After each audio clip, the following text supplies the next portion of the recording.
sementara tidak ada dalam ajaran Islam. Dan bila hal ini dibiarkan, apakah tidak menjadi bid'ah? Wah, Masya Allah.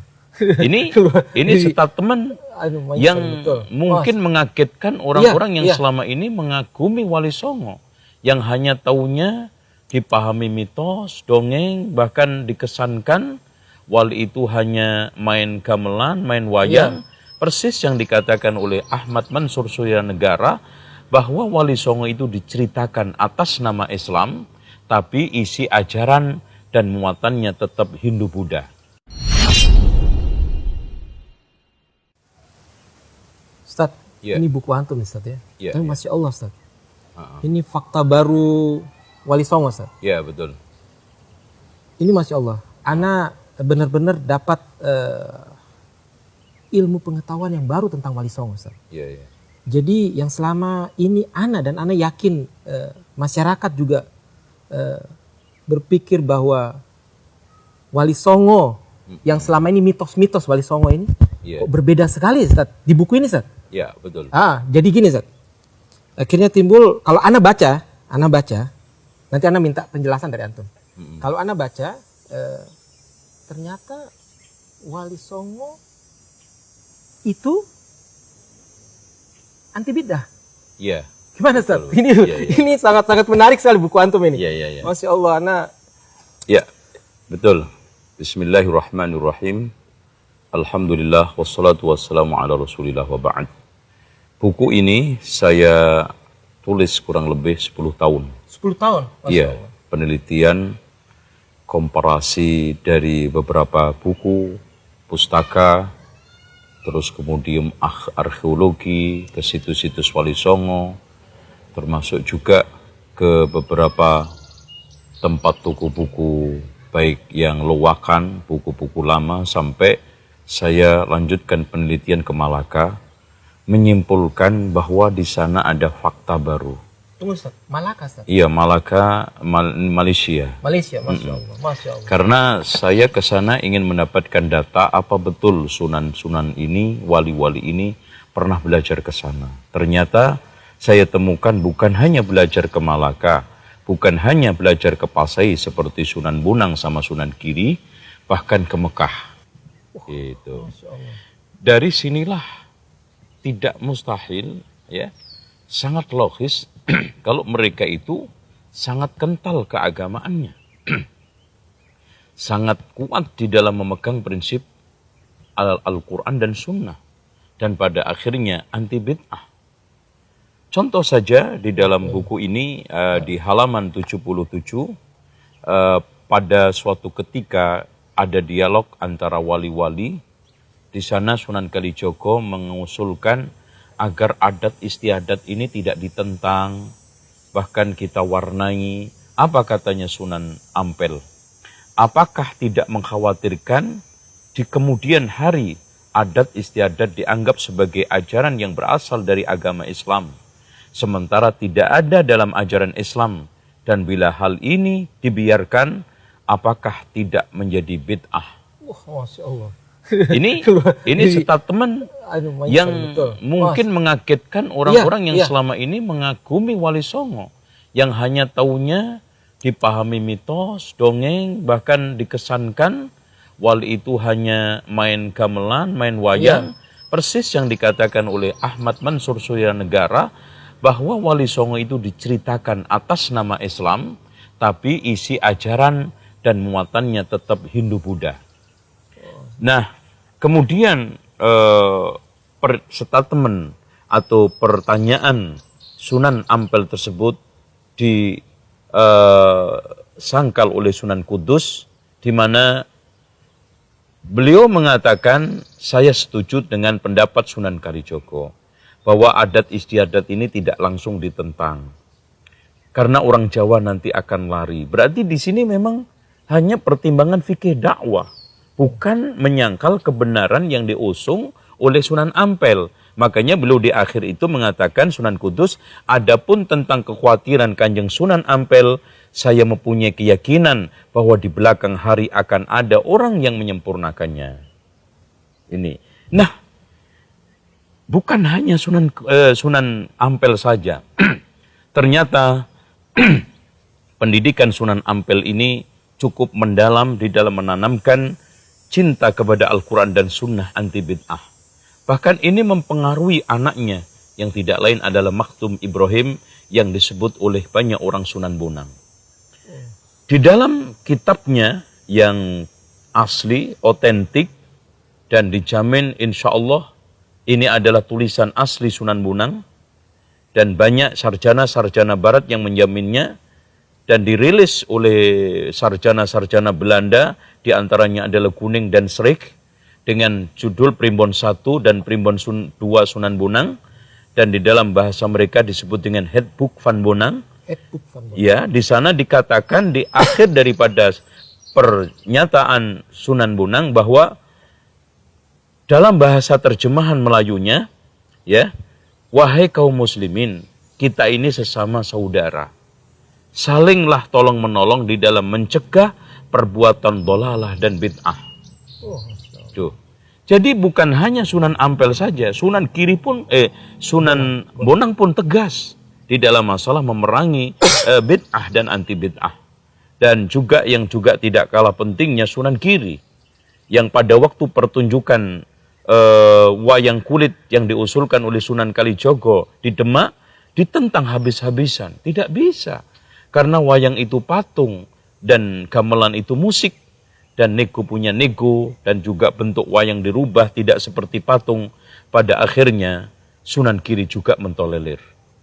Yang tidak kalah pentingnya di sini di dalam kitab yang ditemukan di Italia, di perpustakaan Arestia, yang terbuat dari Italia, lontar atau runtal. Runtal atau luntar di dalam bahasa Italia namanya kropa, yang ditemukan di Ferrara.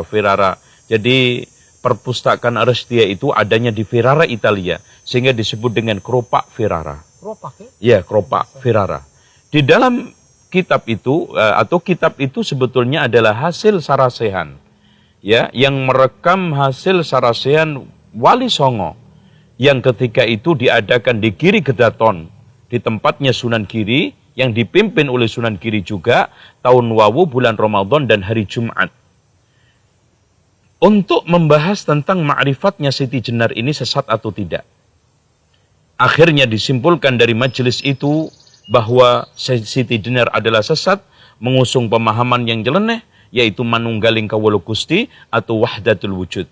Akhirnya dia dikeluarkan dari anggota Wali Songo. Nah, dari sini juga nampak Wali Songo itu adalah dewan dakwah yang melakukan pertemuan-pertemuan rutin, terutama mengupdate masalah umat. Nah, yang paling penting kita ingin angkat di situ, di dalam kitab tersebut ada satu kalimat yang termaktub. Di sini langsung saya turunkan bahasa Melayunya.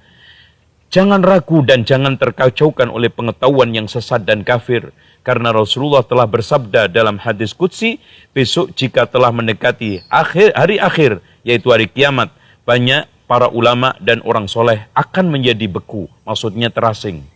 Ghuraba, Masya Allah, persis yang telah dijelaskan oleh hadis Rasulullah yang lain juga.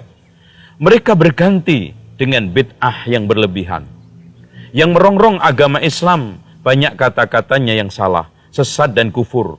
Mereka akan berbaur dan menjangkiti orang mukmin, tidaklah kekal dunia ini. Maka hendaklah diketahui bahwa menjelang kiamat akan banyak yang meninggalkan agama Islam ini. Sedikit yang sempurna, yang tetap dalam Islamnya. Banyak yang Islam lalu menjadi munafik, menjadi Yahudi, menjadi seperti iblis, dan ada yang menjadi sesat atau syirik, ada yang menjadi kufur atau kafir.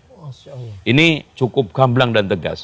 Bahkan kalau kita membaca tentang syariah yang dikembangkan oleh Wali Songo juga cukup jelas, itu adalah berpijak pada ahli sunnah wal jamaah, tidak syiah dan juga tidak sufi.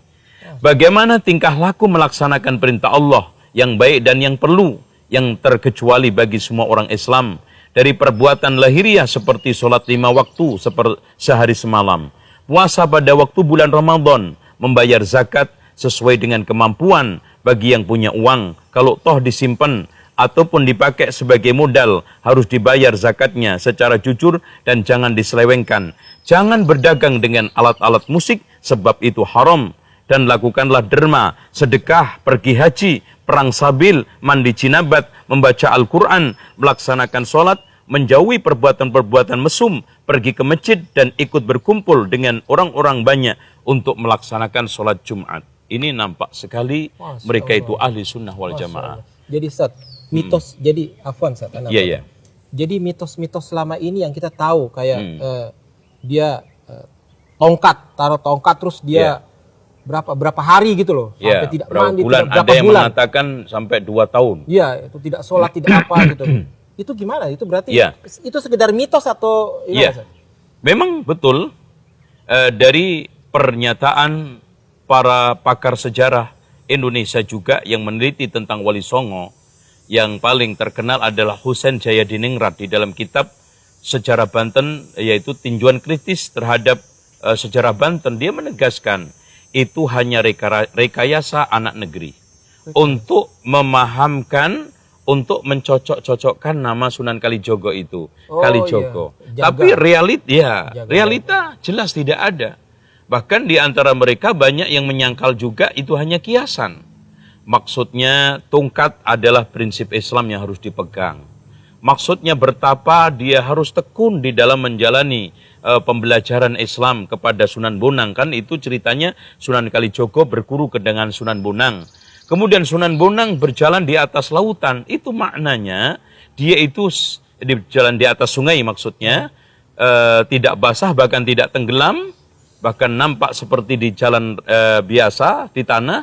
Maksudnya walaupun Sunan Bonang ini masuk ke masyarakat yang Hindu-Buddha, berbagai macam lingkungan yang warna-warni, tapi prinsip tetap tidak merubah, tidak mempengaruhi Sunan Bonang. Itu maksudnya. Jadi dan secara realita pun nggak mungkin ada orang Islam, dan Sunan Kalijogo ketika itu sudah Muslim. Tapa sampai 2 tahun dalam suatu riwayat itu.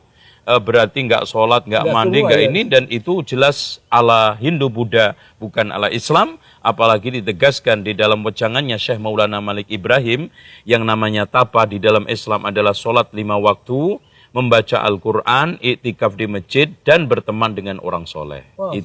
Ini pertapaan dalam Islam. Allahu a'lam bishawab. Ustaz. Ya. Alhamdulillah Ustaz. Ya. Antum telurkan terus Ustaz buku-buku kayak gini Ustaz. Insyaallah. Di kedepan ini saya lagi mencoba untuk berniat, karena memang menulis sejarah ini berat, di samping pikiran, waktu, tenaga, dan juga yang tidak kalah pentingnya adalah kesehatan, dan butuh waktu sangat panjang. Saya akan menulis umat Islam di pusaran sejarah Nusantara.